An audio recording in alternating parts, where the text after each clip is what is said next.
You are watching a Naber Kids video.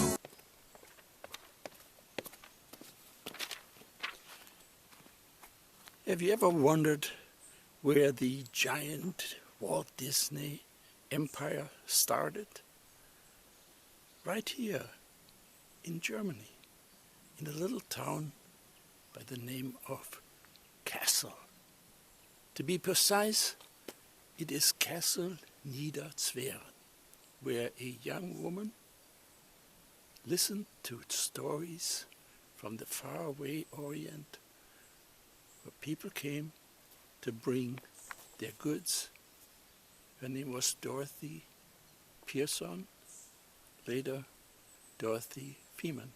The Grimm brothers recorded some 80 stories.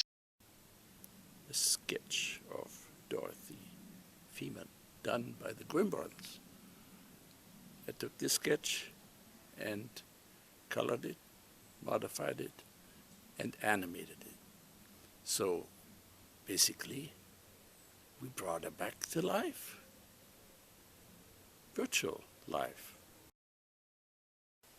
Well, let me tell you more about the first storyteller in Kassel. Her full name was Dorothea Katharina Pearson, a Huguenot who fled France to seek refuge in Germany. In 1813, Dorothy met the brothers Grimm. There was Ludwig and William Grimm, who were searching for words in the German population to establish a German dictionary, an official German dictionary. And they ran across Dorothy. Now there the brothers Grimm learned about 80 tales. Today we only want to cover one, Snow White and the Seven Dwarfs. Once upon a time, long, long ago, a king and queen ruled over a distant land. The queen was kind and lovely, and all the people of the realm adored her. The only sadness in the queen's life was that she wished for a child but did not have one. One winter day, the queen was doing needlework while gazing out her ebony window at the new fallen snow.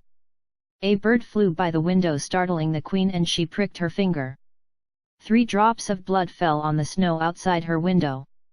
As she looked at the blood on the snow, she said to herself, "Oh, how I wish that I had a daughter that had skin as white as snow, lips as red as blood, and hair as black as ebony."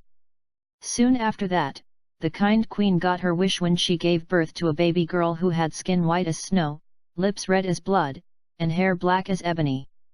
They named the baby Princess Snow White, but sadly, the queen died after giving birth to Snow White.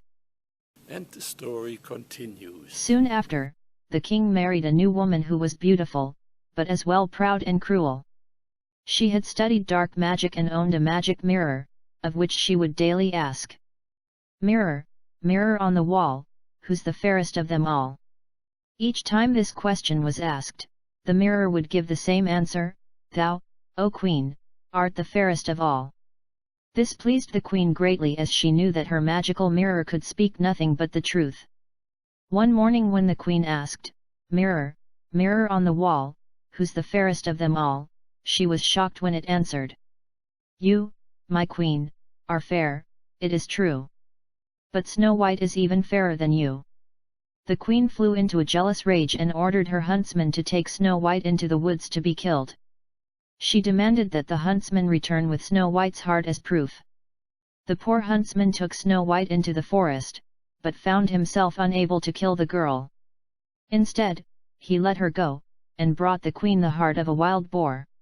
Now this animation I did using the old drawing the Grimm brothers. Snow White was now all alone in the great forest, and she did not know what to do.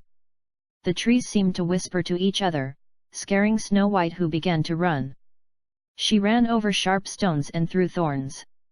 She ran as far as her feet could carry her, and just as evening was about to fall, she saw a little house and went inside in order to rest. Inside the house everything was small but tidy. There was a little table with a tidy, white tablecloth and 7 little plates. Against the wall there were 7 little beds, all in a row and covered with quilts. Because she was so hungry, Snow White ate a few vegetables and a little bread from each little plate, and from each cup she drank a bit of milk. Afterward, because she was so tired, she lay down on one of the little beds and fell fast asleep. After dark, the owners of the house returned home. They were the 7 dwarfs who mined for gold in the mountains. As soon as they arrived home, they saw that someone had been there, for not everything was in the same order as they had left it. The first one said, "Who has been sitting in my chair?" The second one, "Who has been eating from my plate?" The third one, "Who has been eating my bread?" The fourth one, "Who has been eating my vegetables?" The fifth one, "Who has been eating with my fork?" The sixth one, "Who has been drinking from my cup?"